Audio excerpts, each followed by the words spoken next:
ज्याची प्रतीक्षा अवघ्या मराठा समाजाला होती, ज्याची प्रतीक्षा अवघ्या महाराष्ट्राला होती, तोच हा क्षण। आज सकाळी सकाळी विधिमंडळात हालचाली वाढल्या। मुख्यमंत्र्यांसह उपमुख्यमंत्रीही पोहोचले आणि निवृत्त न्यायमूर्ती सुनील शुक्रेही पोहोचले आणि त्यांच्या अध्यक्षतेखाली असलेल्या राज्य मागासवर्गीय आयोगानं मराठा आरक्षणासाठी सर्वात महत्त्वाचा असा अहवाल सरकारकडे सोपवला।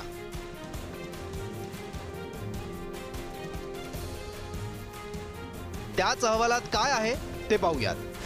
मागासवर्गीय आयोगाच्या अहवालात 2.25 कोटींपेक्षा अधिक कुटुंबांचं सर्वेक्षण आहे। त्यात प्रत्येक कुटुंबाची आर्थिक, सामाजिक आणि शैक्षणिक अशा विषयीची माहिती आहे। एकूण 20 निकषांच्या आधारे मागासवर्गीय आयोगाने अहवाल तयार केल्याची माहिती। मागास आयोगाच्या अहवालानंतर मराठा समाजाचं मागासलेपण सिद्ध होण्याची शक्यता। मराठा समाजाचा डेटा मांडताना कायद्याच्या चौकटीत आरक्षण टिकेल असा प्रयत्न केला जाईल। अहवालात मराठा समाजासोबतच इतर समाजाचीही माहिती असण्याची शक्यता आहे आणि हाच अहवाल 20 तारखेला मंत्रिमंडळासमोर येईल। त्यानंतर मराठा समाजाला स्वतंत्र आरक्षण देण्याचा मार्ग मोकळा होईल। पण याच अहवालानंतर आणखी 2 महत्त्वाचे प्रश्न उपस्थित होत आहेत। ते म्हणजे आंदोलक मनोज जरांगे यांच्या मागणीप्रमाणे ओबीसीतून मराठा कुणबी आरक्षणाचं काय होणार। शिंदे समितीद्वारे ज्यांच्या कुणबी नोंदी आढळल्या आहेत किंवा ज्यांना नव्यानं कुणबी प्रमाणपत्र मिळाली आहेत त्या मराठ्यांना कोणतं आरक्षण मिळणार। आणि सगळ्यात महत्त्वाचं म्हणजे जर आरक्षण 50% मर्यादा ओलांडत असेल तर कायद्याच्या कसोटीवर टिकणार कसं। ज्या 3 त्रुटी होत्या सुप्रीम कोर्टाच्या त्या त्यांनी पूर्ण केलेल्या दिसत आहेत। त्याच्यामधलं एक जी होती की त्यावेळी 102वी अमेंडमेंटमुळे राज्याला अधिकार नव्हते, पण त्यानंतर 105व्या अमेंडमेंटनुसार राज्याला अधिकार आहेत आणि त्या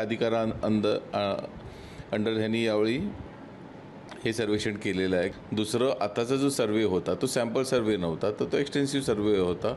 मोठ्या प्रमाणात 2 कोटी जवळपास केलेला आहे त्यांनी।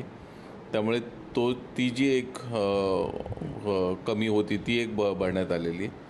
तिसरी गोष्ट जी त्याच्यामधली होती की मागासलेपण सिद्ध करण्याचं, तर ते मागासलेपण कशा पद्धतीने सिद्ध केलं आहे राज्य सरकारने किंवा या ओबीसी कमिशनने ते बघणं फार महत्त्वाचं आहे। किंवा जुनी कुणबी नोंदी आज आदरणीय जरांगे पाटलांच्या आंदोलनामध्ये सापडले गेलेले आहेत आणि त्यालाच अनुसरून आता राज्याच्या मुख्यमंत्र्यांनी 20 तारखेला एक विशेष अधिवेशन घेतलेलं आहे। 20 तारखेच्या असणाऱ्या एक दिवसीय अधिवेशनामध्ये आपण सर्वजण आतुरतेने वाट पाहू की कायद्याच्या चौकटीमध्ये मराठा समाजाला आरक्षण आदरणीय मुख्यमंत्री आणि राज्याचं मंत्रिमंडळ आणि विधानसभा आणि विधान परिषदेचे आमदार देतीलच। 11 दिवसांचा कालावधी, जवळपास 3.5 लाख अधिकारी कर्मचाऱ्यांचा ओव्हरटाईम, जवळपास 2.25 कोटी कुटुंबांचं सर्वेक्षण आणि महाराष्ट्रात रेकॉर्ड ब्रेक वेळेत तयार झालेला ऐतिहासिक अहवाल आणि स्वतंत्र मराठा आरक्षणाचा मार्ग मोकळा। मराठा समाजातील व्यक्तीची कुणबी म्हणून नोंद आढळल्यास त्याला ओबीसीमधून आरक्षण दिलं जात असताना आता मराठा समाजाला सरसगट आणि कायद्याच्या चौकटीत टिकणारं आरक्षण मिळावं यासाठी राज्य सरकारकडून युद्ध पातळीवर पावलं टाकली जात आहेत आणि यामध्येच राज्य मागासवर्गीय आयोगाचा अहवाल राज्य सरकारला प्राप्त झाला आहे। त्यामुळे आता इथून पुढे पावलं टाकत असताना राज्य सरकारला ती काळजीपूर्वक टाकावी लागणार आहेत आणि मागील त्रुटींचा विचार करावा लागणार आहे। या सगळ्यांचा विचार झाला तर मराठा समाजाला सरसगट आणि कायद्याच्या चौकटीत टिकणारं आरक्षण मिळेल हीच अपेक्षा।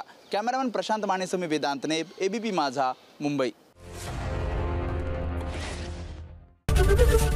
एबीपी माझा, उघडा डोळे बघा नीट।